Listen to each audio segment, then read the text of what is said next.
Hi, I'm Andrew Rich, and if you're like me, you look at the state of modern wrestling discourse and think, wow, what a cesspool! That's why I'm here to tell you about Music of the Mat Remix. That's right, your favorite wrestling music podcast is back with a new format, where I bring on a guest and we play songs related to wrestling themed topics. It could be a wrestling reference, a wrestling concept, a wrestling pun, things of that nature. Now, you might be saying, Andrew, that is a very, very tenuous connection to pro wrestling on a wrestling podcast network. Is this just an excuse to hang out with your friends and talk about music and ignore the rest of the wrestling landscape? Yes. Yes, it is. So listen to Music of the Mat Remix on the Voices of Wrestling Podcast Network, available on Apple, Spotify, or your podcast player of choice.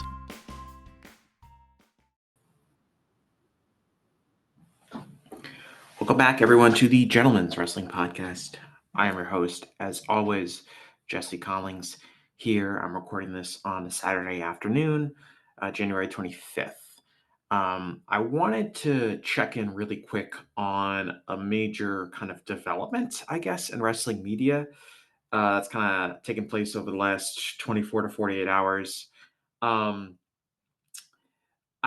I haven't talked about wrestling media all that much lately. I know that's kind of one of the hallmarks of this show, and I know a lot of people might tune in to listen to my thoughts on that, so I apologize for that. For a lot of reasons, I feel like I've been fighting a losing battle in a lot of ways in terms of wrestling media. Just in media in general, I just think we're at the space where it's going to be what it's going to be, and that's going to be a lot of conspiracy theories and unverified information being talked about way too much. And that's kind of what I want to talk about today in a lot of ways. If people are not familiar with the recent um, Ibu story going around, I don't want to, I'm going to get into that quite a bit.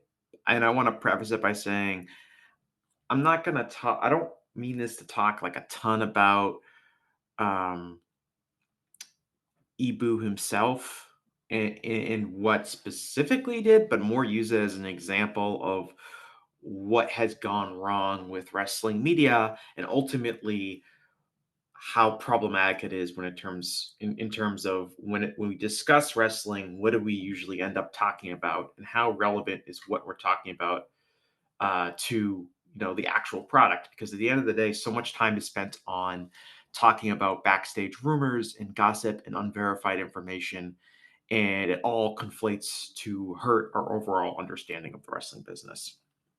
So really quick, and from my perspective, um my understanding of um Ibu is that he was a guy who gained some traction on Twitter for giving out his takes on wrestling, which is not uncommon. He was under the account, named Backup Hangman, kind of as like a loose parody Adam Page account, but just like kind of a goofy name that many people have on Twitter. And people liked his takes, I suppose, and he gained popularity, which again is not uncommon. There are plenty of people out there on all sorts of social media that have gained a level of prominence because people like hearing what they have to say about wrestling, or they think that they're funny or anything like that. And slowly that has kind of been parlayed into like a pseudo news career, I guess. He helped start Wrestle Purist, which was like a Twitter uh, brand, and then they had a website, and basically seemed like he parlayed some popularity he got on social media with some friendliness with wrestlers into some sort of loose wrestling source reporting. And I will always say that, especially in terms of wrestling reporting, anyone who has real verified information in wrestling should be putting that information out there on a paywall or at least an individual site. And anyone that is just quote unquote like giving, someone who's like giving scoops away on the internet, like on Twitter, on social media, or in a Discord channel, and isn't getting money out of that, and makes me think that they don't really have reliable information. Because if they did, they'd be trying to make a buck off of it.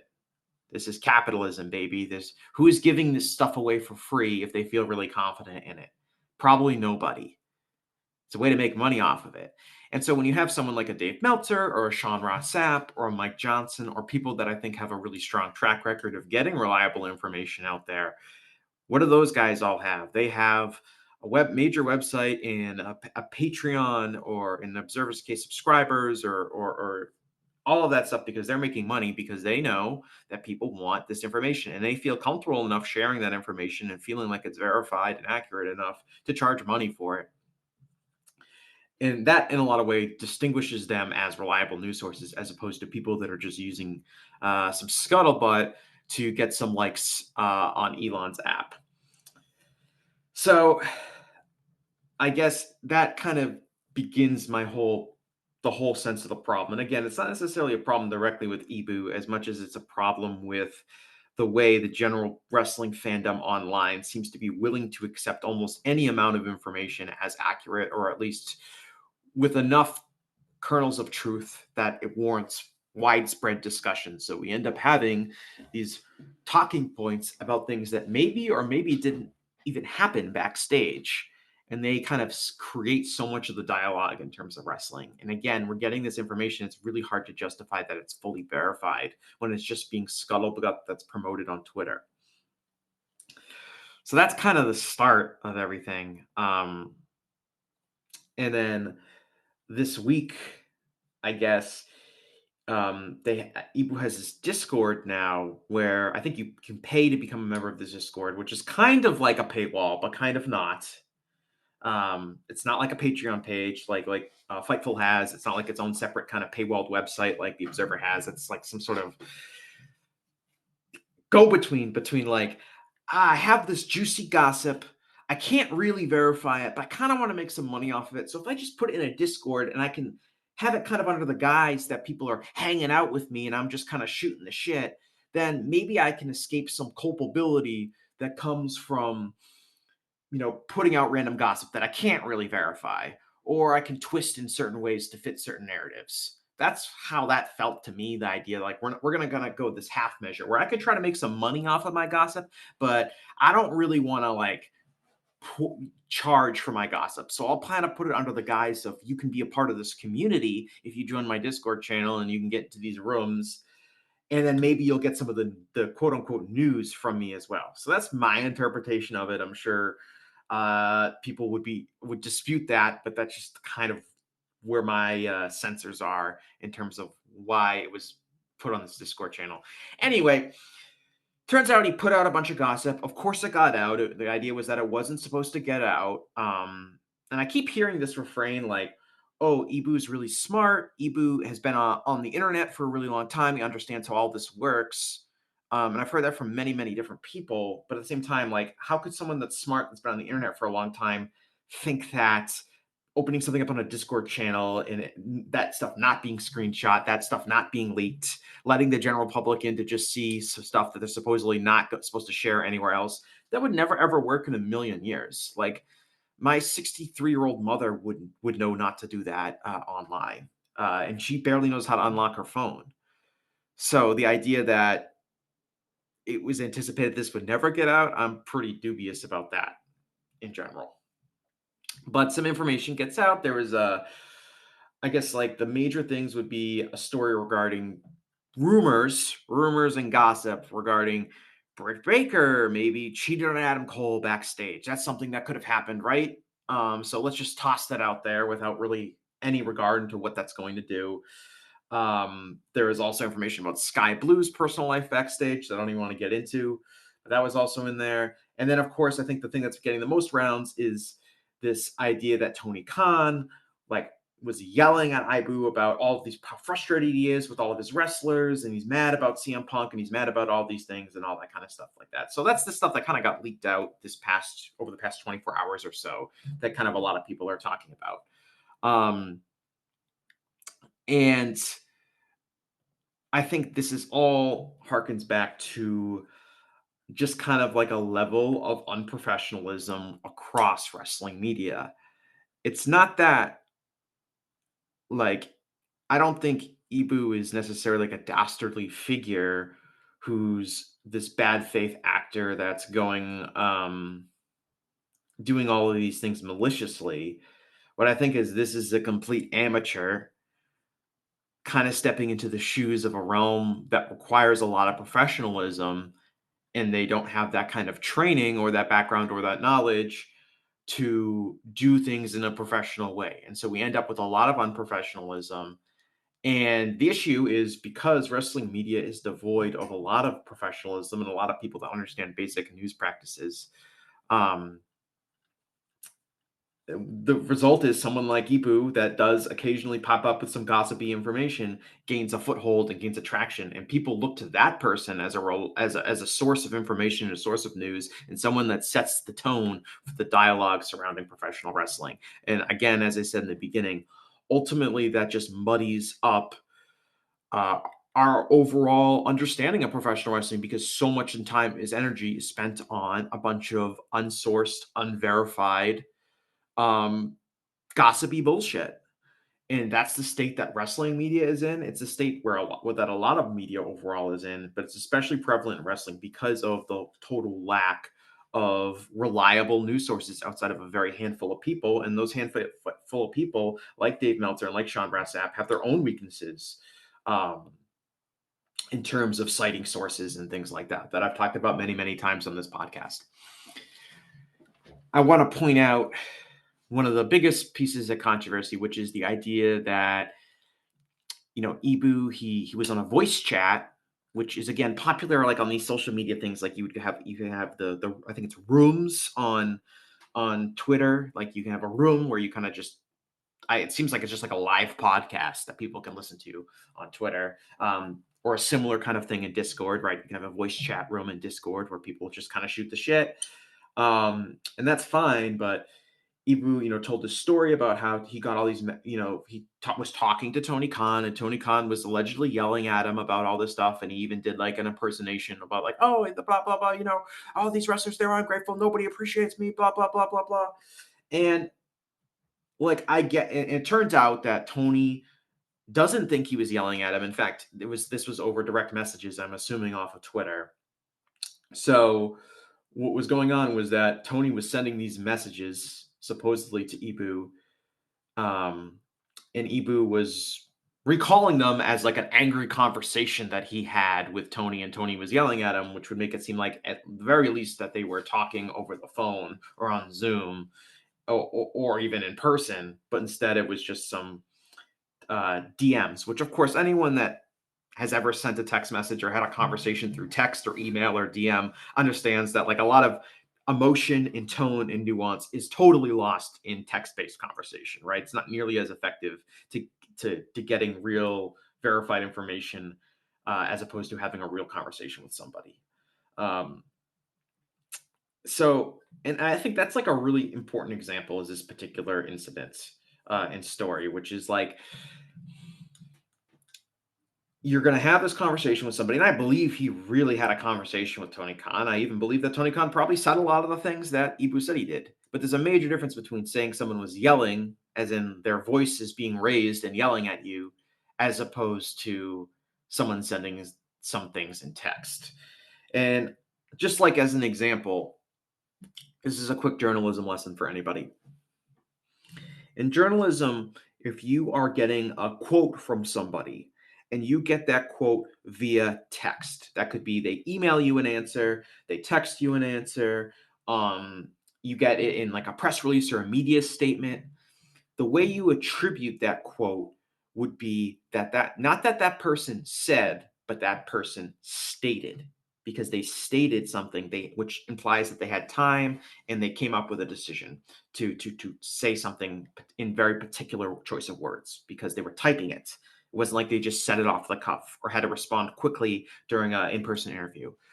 So, like, for example, if I emailed Tony Khan and I said, Tony, why is there a four-way women's match on Collision this week? And he would say, and he emailed back to me and said, The AEW, the women's four-way is part of a proud tradition of AEW's history.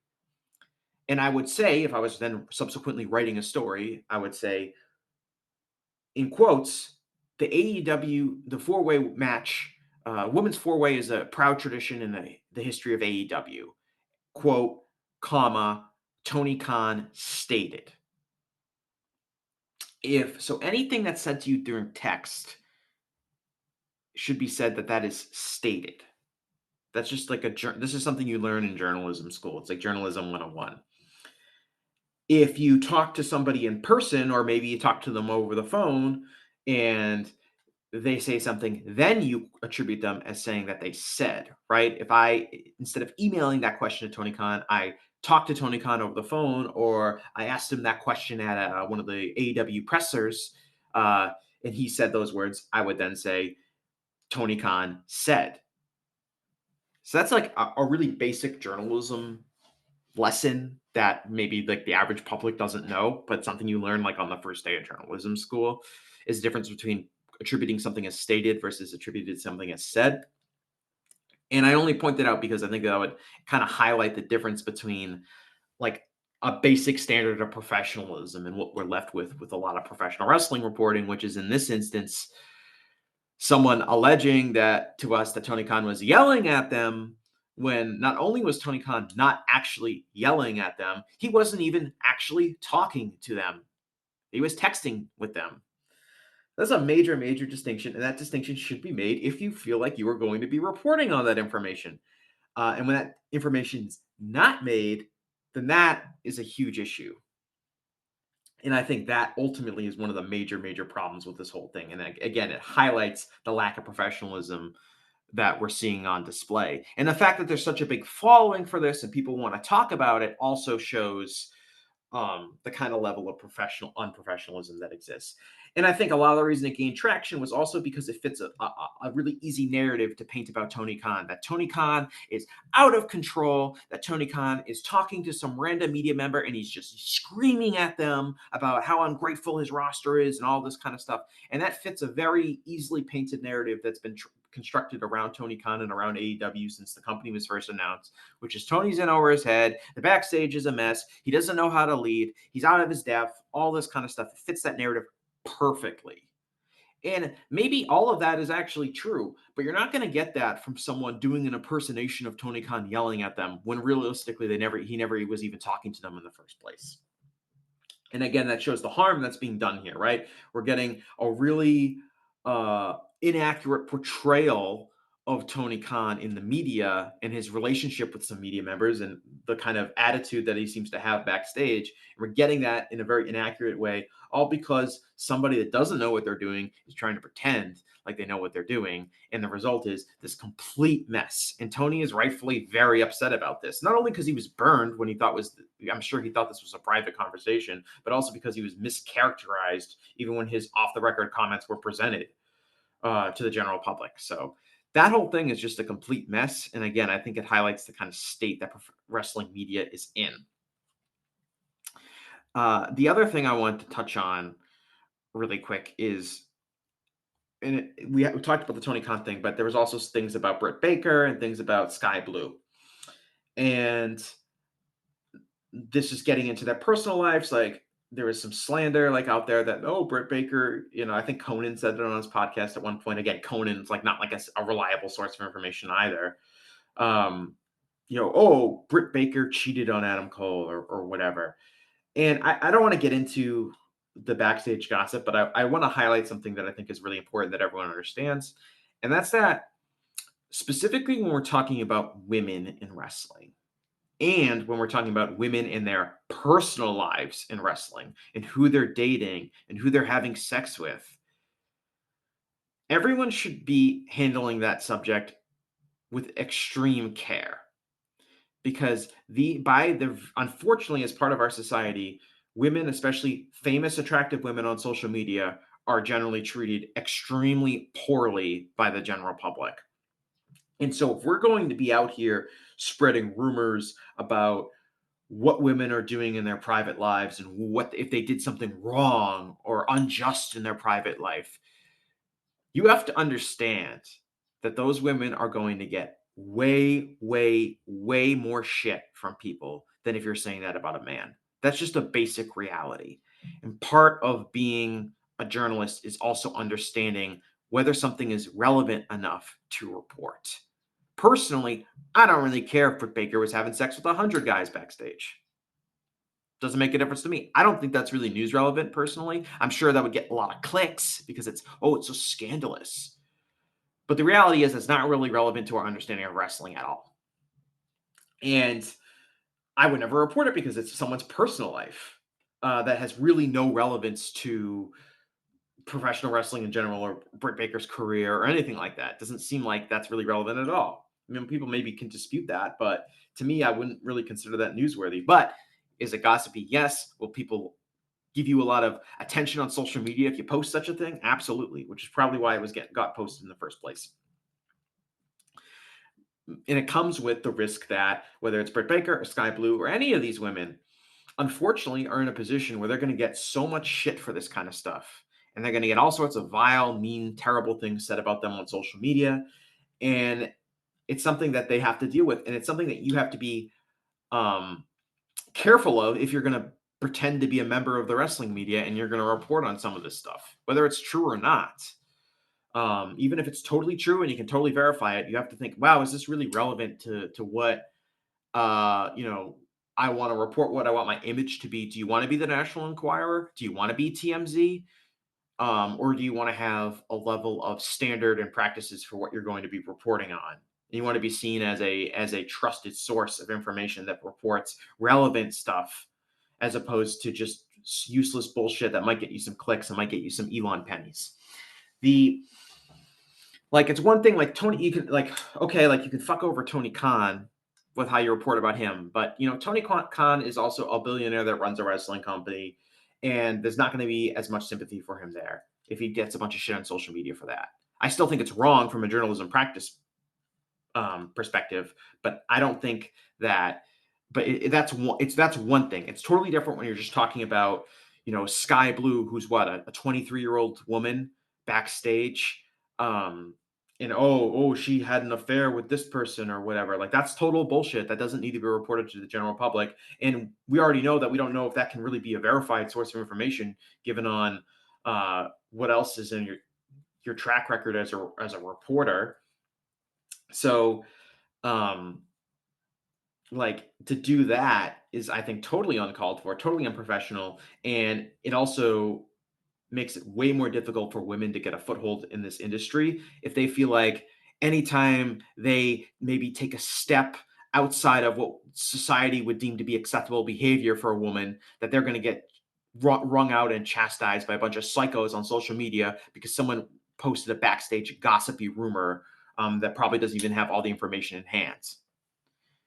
So you got to be careful with what you're reporting around that kind of stuff, especially with women, because of the society we live in. It's not fair at all.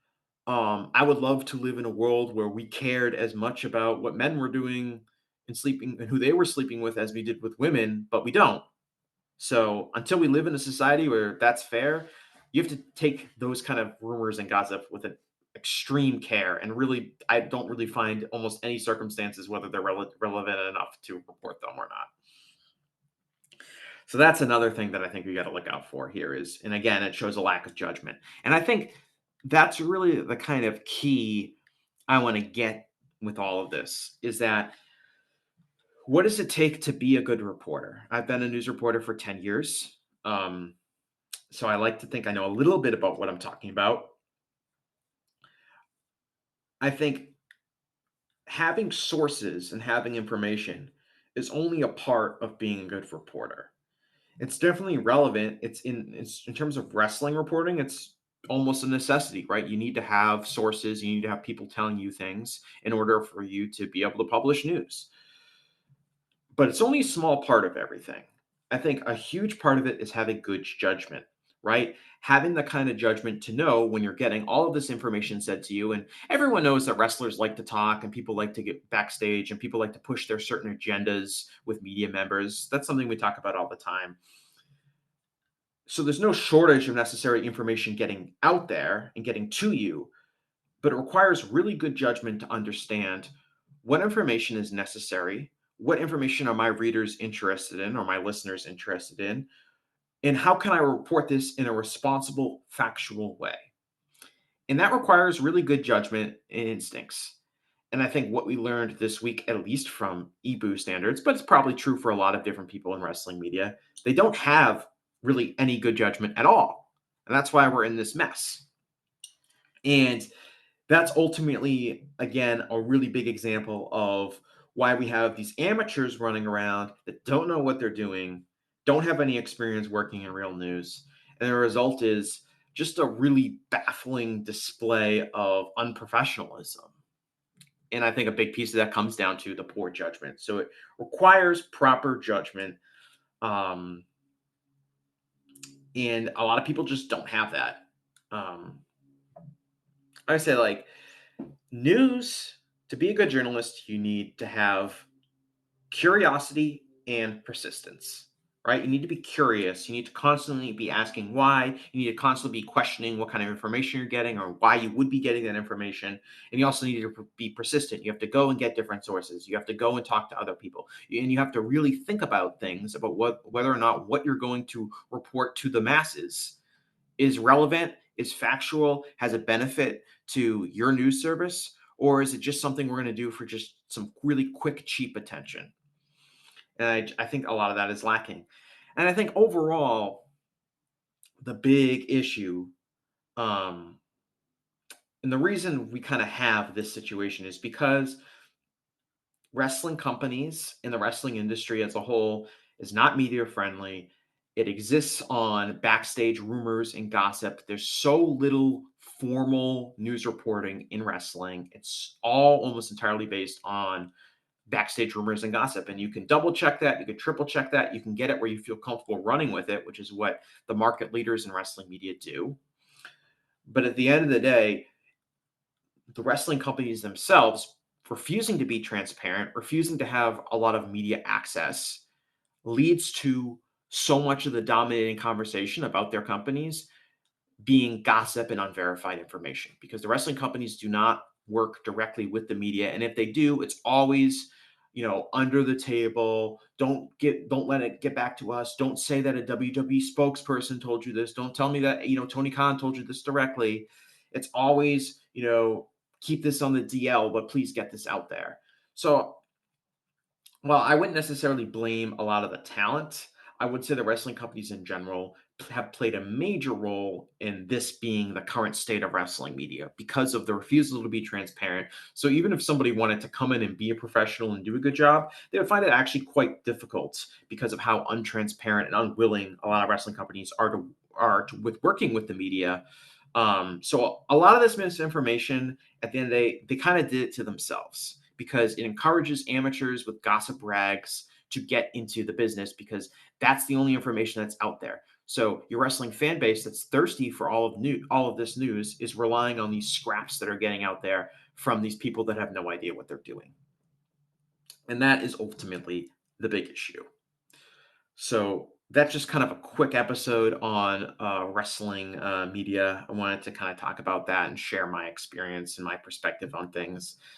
Uh, I will add just a little bit. I want to change gears just for a second, tack this on at the end. Um, I filled out my 2024 Wrestling Observer Newsletter Award ballot. This is the first time I filled out a ballot in a few years, and I really want to thank Fred Moreland. Fred Moreland is a statistician, and he is also a co-host of the Good, the Bad, and the Hunky on the Voices of Wrestling Podcast Network. And Fred developed a Google form sheet to make it easier to vote for the Wrestling Observer Newsletter Awards. And more impressive than coming up with the Google form sheet, he convinced Dave to use it. So for the first time ever, you can vote using a Google form sheet, which makes it so much easier to vote than typing all the categories and typing all your answers and sending that as an email out to Dave. So this made it way easier for me to vote. It's probably the main reason I voted this year was because it was on a Google form sheet. But I just want to go over my ballot really quick with you for people who care. If not, you can just end the podcast right now because that's all I'm going to be talking about for the rest of this podcast. Flair Fez, Pro Wrestling MVP. Uh, you can rank your top three. I went with number one, Mystico, number two, Will Ospreay, number three, Yamato. I think Mystico is the best candidate who combines all of the strengths that you want to have in the criteria. He is a great drawing card for CMLL.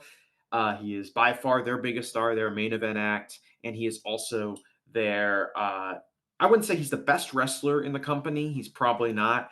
I would say like Hechicero or Mascara Dorada right now are better wrestlers than Mystico, but he's good enough. I think he's had enough good matches. He's reliable enough that I don't see it working really against him. I would say he's a positive contributor in terms of his in-ring value. So I think when you combine all of that, he's the logical choice for Flair Thez. Will Ospreay, not as relevant from a business perspective as Mystico is, but I mean, just a phenomenal in-ring year. Hard to ignore everything he did. So I think that makes sense. In Yamamoto, I think he was the best champion in wrestling this year in Dragon Gate. I talked about that a little bit on my last episode where we talked about the FSM 50 and I had him ranked fourth. I think he's had a phenomenal year. I think we're going to look back uh, on 2024 and say, wow, that was the year Yamamoto really peaked, which is impressive because he's had a really long, really successful career. But I think he did an amazing job in Dragon Gate this year, both in the ring and as just an overall character in the company. So I feel pretty confident about that top three. I mean, it's a loaded field. There's a lot of people you could pick from using, different interpretations of the criteria, but I feel good about that. Most outstanding wrestler. This was easy for me because I really just took who I picked for the top three in the FSM 50 and made that my list. So I had, Will Ospreay number one, Konosuke Takeshita number two, and Zack Sabre Jr. number three. I don't really need to explain it. I think those are all great choices. If you picked one of those guys as number one, that's fine. I'm sure Bryan Danielson will also be in the mix as well. But I think that's a pretty self-explanatory category about why I picked those guys. Tag team of the year, you needed to rank three tag teams, which was actually a lot tougher than than you think, because it just was not a great year for tag teams. I went with the Young Bucks. I've kind of been pushing this for the last few months. I think the Young Bucks are still a tag team of the year. Was it a peak Bucks year? No, but when you factor in their match against Darby Allin and Sting, which I think is going to go down as one of the most memorable matches of this decade. And I also think they had several other good matches. I like their match with the Private Party. Their trios work when when Okada was tagging with them. I think that was really good. And I do think that's relevant to Tag Team of the Year. Obviously, that's not just the tag team wrestling, but I think it definitely can be considered as part of the award. So I went with them. I also went with, in second place, Naruki Doi and Dragon Kid. They're really been carrying the Dragon Gate. They really carry the Dragon Gate Open the Twin Gate Championships. For most of the year and really had a great year for both of them. Great year for Dragon Kid. Probably Dragon Kid's best year in like 20 years in the ring, to be honest. And the number three was tough. I went with Private Party. I'm like their biggest fans. I know that. I know some people don't like them. I know their tag team title run kind of fizzled out. But I don't know. I just really like them. I thought their matches with the Young Bucks were really exciting. That's kind of like a vanity pick for three. They're probably not the third best tag team in the world this year, but I've said this before that I really like them. So I included them kind of in a vanity pick. Best down interviews. I've heard people kind of struggle with this. I think it's obvious. I think it's Hangman Page without a doubt. His interviews have been incredible. I think he is the closest thing we've had since to like peak Cactus Jack and ECW. I just wrote a whole article about how great his feud with Christopher Daniels is and how great his character is. It's just this smoldering inferno of a man, and I think his promos have been absolutely fantastic to get that character over. I think he should clean up this award. I don't feel like there's a ton of buzz for him to claim this award. It's probably going to go to someone from WWE, but I think he's just been absolutely fantastic on the stick this year. So he was my pick for best on interviews. They asked you to rank 2 and 3. I honestly, like, after Hangman, I was kind of like a blank. I was like, I don't really know who I want to pick because I didn't think it was a great MJF year. I didn't think it's a great Jon Moxley year. So some of the people that you normally would pick, like The Rock was really good on promos, but he wasn't around the whole year. But so, like, how do you factor this all in? Eddie Kingston wasn't around for most of the year. So it becomes like pretty difficult to come up with some other names. I've heard Drew McIntyre has been batted around. Obviously, you could say CM Punk if you're really into his WWE work, or maybe Kevin Owens. Um, so it's definitely a tough award to come up with three people. I feel like outside of Hangman, I don't really feel like anyone has really stood out as a top on interview person. So I left my 2 and 3 blank just because I didn't really feel super confident in who to vote for. So I'm just like, I don't want to muddy this ranked choice voting kind of thing. Um, just putting Hangman, moving on. Um, Promotion of the year, I went CMLL, and then I went Dragon Gate, and then I went AEW. AEW has its faults, but I still think it's relevant. From an in-ring perspective, easily the best company in the world today. CMLL, again, I think is for touching on all of the facets of pro wrestling in terms of being able to a successful drawing card, good matches, a product that makes sense to me. I think that's a clear and easy call for promotion of the year. And also, like, I'm not giving shit to WWE this year, so CMLL is going to be the company I'm leaning on to vote for stuff instead of WWE, just because I hate WWE's product so much that I'm not going to give it credit for promotion of the year, even though it obviously made the most money out of any wrestling company, and maybe that's the whole point of a promotion. Best weekly TV show. I went with Dynamite, then I went with Collision, and then I went with CMLL Super Viernes, their Friday night Arena Mexico shows. I didn't really do a thorough analysis on whether or not I think Collision or Dynamite is better. I just feel like Dynamite's the bigger, more relevant show, so I've probably enjoyed more stuff on Dynamite.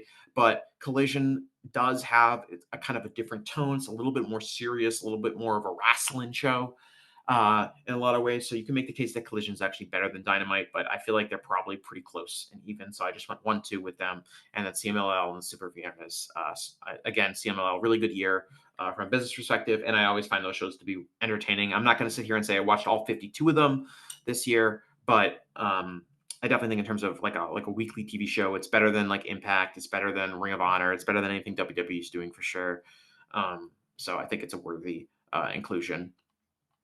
Pro wrestling match of the year. I went with again. I filled out my match of the year top 10 for the Voice of Wrestling match of the year, so I had this pretty in lockstep. I went with Darby Allin and Sting versus the Young Bucks at AEW Revolution.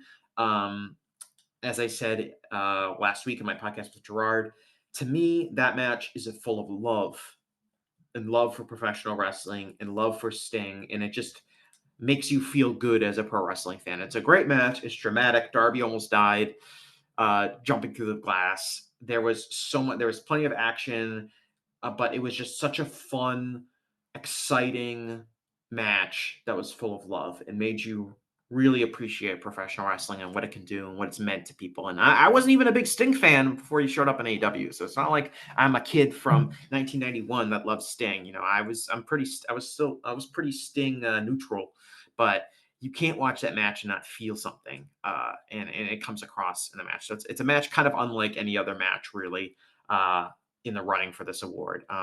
Then 2 and 3, there's so many other great matches. It's kind of hard to say. I went with Will Ospreay versus Konosuke Takeshita from Revolution. I've kind of said I think that's my favorite Ospreay match from this year. He's had so many. He had the match with Swerve. He had the match with Bryan Danielson. But that to me, I don't know why it's not quite as epic or as dramatic as like the Danielson match or like the 60-minute MJF match, but it was just two guys that are at the peak of their powers, that are incredible athletes, that do a ton of cool moves. It was an incredible showcase for Ospreay and Takeshita. So that was my number 2. And my number 3, it was so hard to pick. I went with the lights out match, or the Texas death match between Swerve Strickland and Hangman Page. The cage match was fun too, but I just love that match. I love the violence. I think the Texas death matches are like the best things AEW does, especially Hangman Texas death matches. So that was my top 3 for match of the year. United States, Canada, Pro Wrestling MVP. Again, I just kind of look at like what my Flair Fez awards were and just give it to that person. So this was pretty easy. Canada, United States, Will Ospreay. Japan MVP, Yamato. And then Mexico MVP, Mystico, obviously. So I just it was helpful that my 3 answers for Flair Fez were all from different parts of the country or different parts of the world in categories. So just hit up all those MVPs right there. The Pro Wrestling Hodge Award non-heavyweight MVP. This is a really difficult award for me to um like kind of assess because very few wrestling companies still use like weight classes. Like it's really just some of the Japanese promotions like All Japan and New Japan.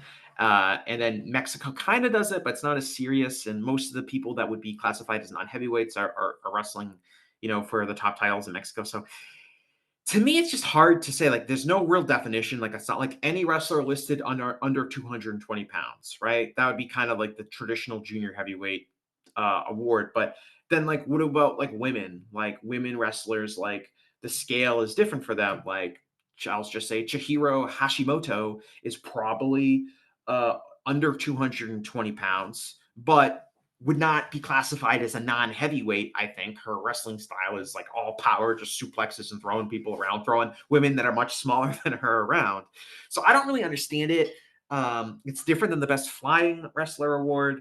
Um, so for me, it was just like I just went with Yamato because I'm like Yamato is probably you know but like then I should I put up Mystico because I have Mystico higher in the Flair Thesz, and Mystico is also a non-heavyweight. He's like under 200 pounds. So like I don't know what to do with that one. I just said Yamato. I see like a lot of people tossing like Darby Allin. Um, like it's just a hard. There's no real standard for it other because we don't have really concrete junior heavyweights. Like if it was just like who is the best junior heavyweight wrestler in a junior heavyweight division, it'd be like okay, like Doki maybe would be an award for the person for that, but just it's so hard to come up with that. I don't really like it. I would like a little bit clearer distinction on what that award is supposed to be. Women's wrestling MVP, I went with Sarai, or Sari. I can never pronounce her name right. I apologize, Joshi fans, but I won't apologize too much because I did name her women's wrestling MVP. Again, pretty easy. She was my highest ranked wrestler on the FSM 50. That was a woman. She's been fantastic all year, both especially when you consider like her booking of her promotion and the kind of praise that's gotten. So you take her booking and her work as an independent wrestling promoter, in addition to her excellent in-ring output. She's clearly my choice. Feud of the year, Hangman Page versus Swerve Strickland. Upset on that. Obviously, I thought that was one of the best feuds in the last 10 years. Just absolutely great stuff by both performers. Most improved, I had a hard time with this because I was just thinking and I was like, I don't really know anyone that made a huge jump. I think Commander would probably be the most obvious one. But you know what? I said David Finlay. And maybe David Finlay didn't actually improve as a wrestler all that much this year, but he really thrived in a bigger position when he was thrust into it. And I was kind of doubtful he was going to be able to succeed. So I have a lot of respect for him. I know I didn't include him in the FSM 50, but I think he had a really strong year, and I think he really stepped up to the plate in a difficult situation, taking over the role, that Jay White had vacated. And I think he just did a really, really solid job, and I think raised his ceiling as an individual wrestler. So I have him as most improved. Most charismatic, I went with Mystico. Again, I think his crowd connection, his ability to work with that CMLL crowd is unlike anyone else in wrestling. So he's kind of an easy call for me for most charismatic.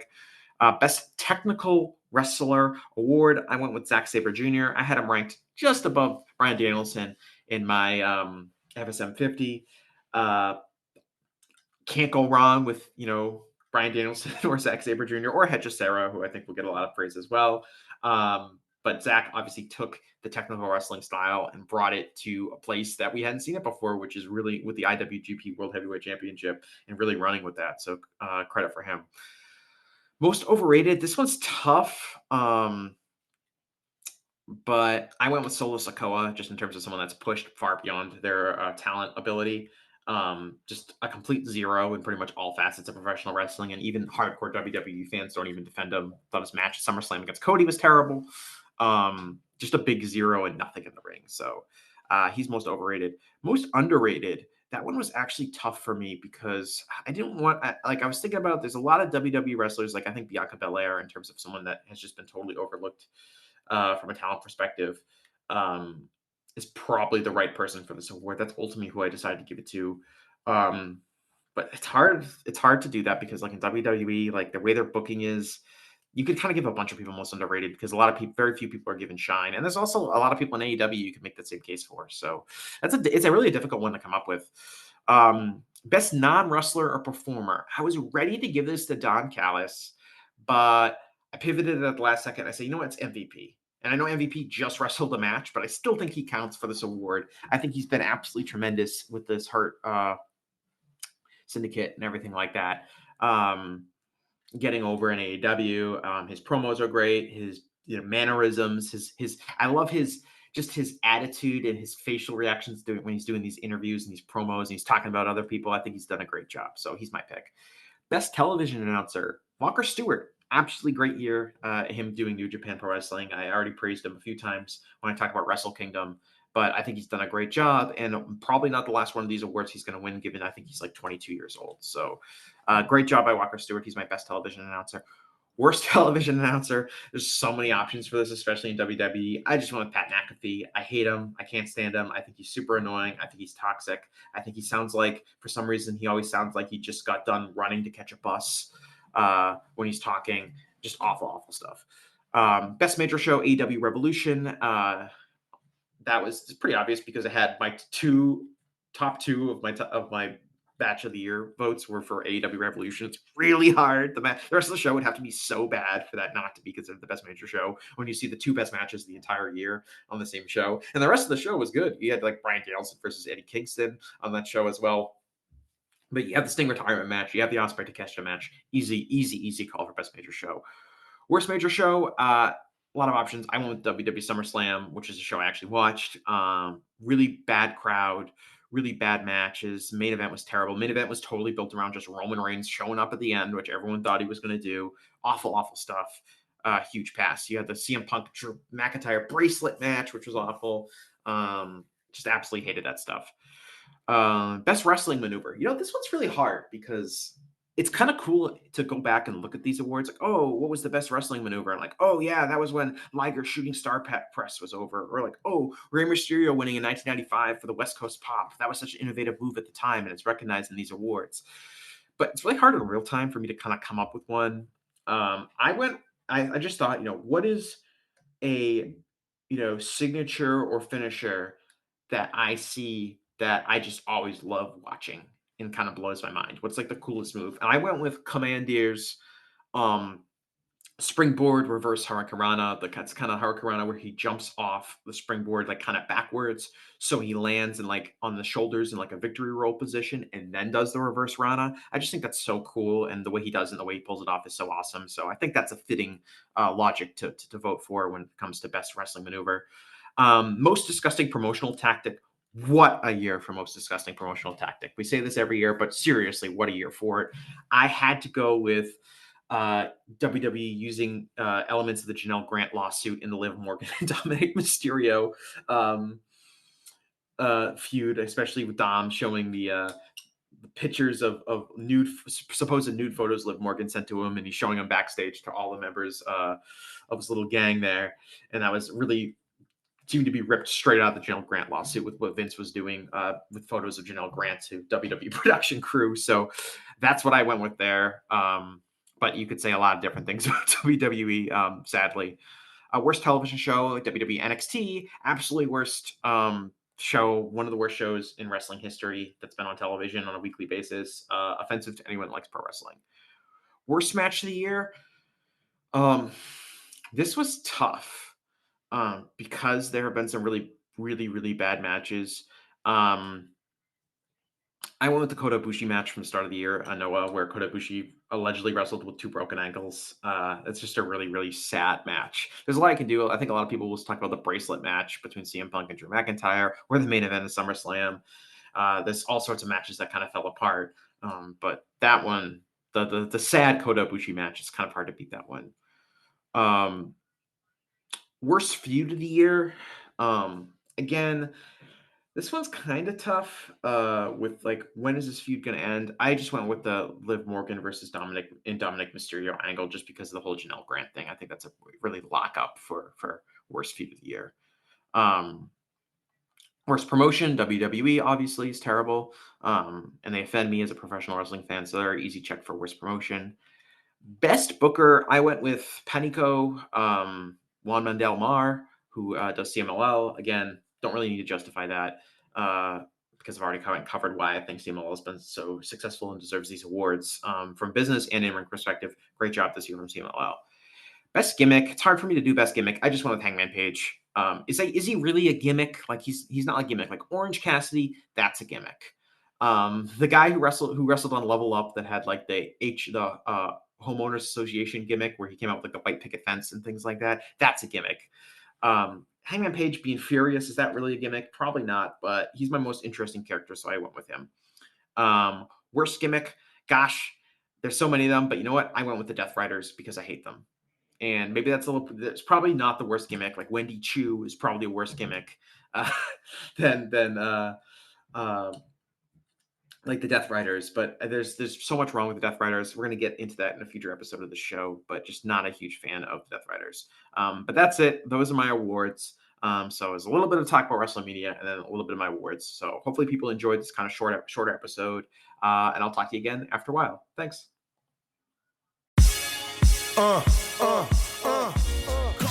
Hey now, it's Mike Gilbert, host of the Mike and JD Show, right here on the Voices of Wrestling Podcasting Network. Join JD by God Oliva and myself every Thursday night live on the Voices of Wrestling YouTube channel at 11:30 p.m. Eastern Standard Time, as we stay up all night discussing all the hottest stories in professional wrestling. You can also check us out right here on the Voices of Wrestling Podcasting feed, or you can subscribe to the Mike and JD Show feed. Now, enjoy the show.